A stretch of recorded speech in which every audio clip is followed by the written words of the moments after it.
Mas pinalapit pa ang serbisyo ng lokal na pamahalaan ng Davao de Oro sa mga residente sa paglulunsad ng Governor Help Desk Plus sa Provincial Hospital sa Montevista. Ang detalye sa Balita Pambansa ni Michael Uy ng PIA Davao Region. Mas pinalapit pa ang serbisyo ng lokal na pamahalaan ng Davao de Oro sa mga residente sa paglulunsad ng Governor Help Desk Plus sa Provincial Hospital sa Montevista. Layo ng help desk na mabigyan ng 2,000 piso ang bawat pasyenteng na-admit sa hospital. Tulungan sa pagproseso ng mga papeles ang mga outpatient at makaalalay sa mga pasyenteng walang watcher, lalong-lalo na sa pag-contact sa kanilang mga pamilya.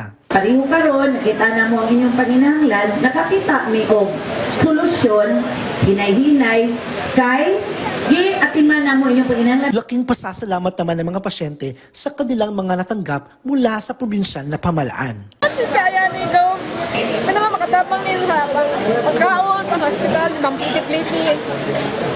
Magpaot na kung meron, di madala na agad ni padala sa balay na panggata sa mga bata. Magkakaroon din ng ganitong help desk sa 3 pang provincial hospital sa Davao de Oro na nasa lungsod ng Pantukan, Maragusan at Laak. Mula sa PIA Davao Region, Michael Uy para sa Balitang Pambansa.